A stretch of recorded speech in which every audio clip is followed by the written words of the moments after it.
Yorana les Tropicos, c'est avec un très grand plaisir que je vous retrouve aujourd'hui pour un nouvel épisode du podcast de Tahiti Pratique, où nous allons parler aujourd'hui d'un un archipel bien particulier, puisque c'est celui qui est situé le plus au nord de la Polynésie française. Je veux bien sûr parler de l'archipel des Marquises.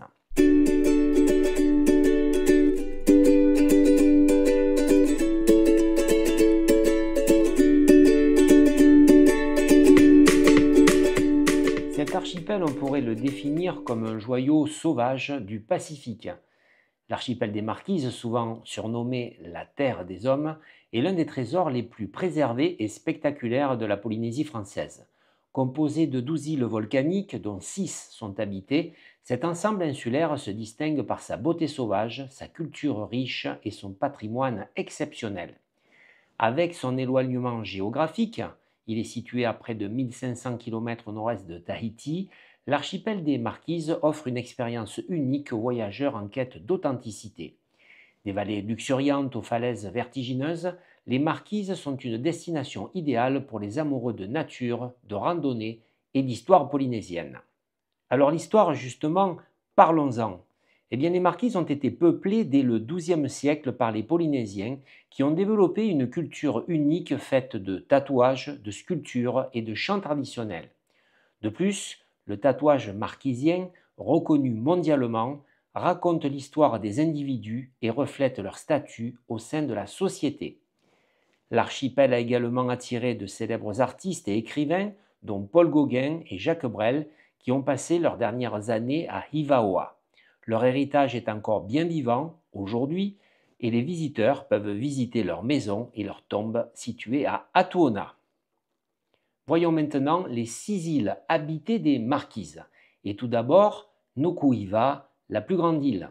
Capitale administrative des Marquises, Nukuhiva offre des paysages contrastés entre montagnes abruptes et plages isolées.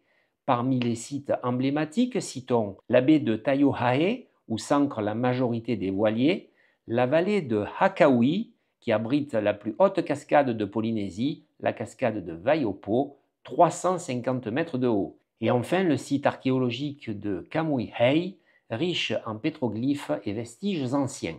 Hivaoa, on l'appelle l'île des artistes. Connue pour avoir accueilli Paul Gauguin et Jacques Brel, Hivaoa est une île empreinte de culture et d'histoire. À voir absolument le site de Tohua Upeke, un ancien lieu de cérémonie, le cimetière d'Atuona où reposent Gauguin et Brel, le musée Gauguin qui expose des reproductions de ses œuvres et sa maison reconstituée, et enfin l'espace culturel Jacques Brel où est exposé son avion Jojo ainsi que des panneaux explicatifs et des photos qui montrent le lien profond qui existait entre les Marquises et l'artiste. Wapou, c'est l'île aux pitons. Avec ses sommets spectaculaires, Wapou est une île fascinante qui séduit les amateurs de randonnée. Son paysage dominé par des pics volcaniques donne un caractère mystique à l'île. Uahuka, c'est l'île des chevaux. Peuplée de nombreux chevaux en liberté, Uahuka est réputée pour son aspect aride et ses sculptures en bois uniques. Kahuata, c'est l'île voisine de Hivaoa. Toute petite par sa superficie, on la joint facilement en bateau au départ de Hivaoa. Elle est célèbre pour ses plages et son artisanat. Et enfin, Fatuhiva, c'est l'île lointaine, c'est la plus isolée des îles habitées.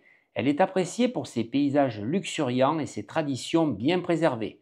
On peut aussi l'atteindre en bateau en partant d'Atuona à Hivaoa, mais le trajet peut être délicat par mer agitée. Alors j'attends votre question, quelle activité puis-je faire aux Marquises? Eh bien déjà, vous pouvez commencer par des randonnées et des explorations. Chaque île offre des sentiers de randonnée qui traversent des vallées luxuriantes et des sites archéologiques mystérieux. Vous pouvez aussi faire de la plongée et du snorkeling. Bien que les Marquises n'aient pas de récifs coralliens, la richesse de la faune sous-marine en fait un site d'exploration passionnant. Vous allez pouvoir rencontrer aussi des artisans locaux. Les Marquisiens sont réputés pour leur savoir-faire en sculpture sur bois et en pierre, ainsi que pour leurs tatouages. Vous avez aussi des festivals et des événements culturels.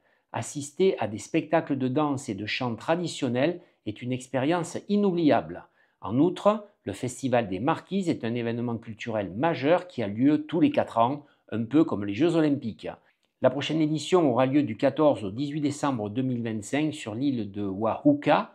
Si vous passez par là à cette période, il est vraiment interdit de louper ça. Vous avez aussi des excursions en bateau parfaites pour découvrir les côtes spectaculaires et visiter les îles voisines. Et enfin, des randonnées équestres. Cet archipel est réputé pour être peuplé de chevaux sauvages. Certains d'entre eux ont été dressés pour le plus grand plaisir des équitophiles. Parlons maintenant de la gastronomie marquisienne. Les Marquises possèdent une cuisine locale aux saveurs uniques. Parmi les plats emblématiques, je citerai notamment le popoy, une pâte à base de fruits à pain fermentés, le caoucou, un ragoût de chèvre marquisien, le poisson cru, préparé avec du lait de coco et du citron, célèbre dans toute la Polynésie française, et enfin le miel des Marquises, connu et apprécié dans le monde entier. D'ailleurs, ne repartez pas sans un petit pot dans vos bagages. Cependant, pour la douane, il faudra qu'il soit dans son emballage commercial d'origine et non ouvert. Finalement, l'archipel des Marquises est une destination d'exception pour les voyageurs qui recherchent à la fois aventure, culture et immersion totale dans une nature préservée. Avec ses paysages grandioses et son patrimoine riche, chaque île raconte une histoire fascinante et offre une expérience unique. En ce qui me concerne, j'y ai passé 6 semaines et le souvenir de la gentillesse, de la bienveillance et de l'accueil de ses habitants, ainsi que la beauté naturelle des paysages, resteront à jamais gravés dans mon cœur. J'y retournerai, c'est sûr. Cet épisode sur les Marquises prend fin. Je vous donne rendez-vous à très bientôt pour un nouveau podcast. N'oubliez pas que vous pouvez aussi me retrouver sur le blog tahiti-pratique.com avec un nouvel article tous les lundis. Je vous donne rendez-vous à très bientôt. D'ici là, passez du bon temps et surtout, franchement, elle est pas belle la vie à Tahiti, nana les tropicos.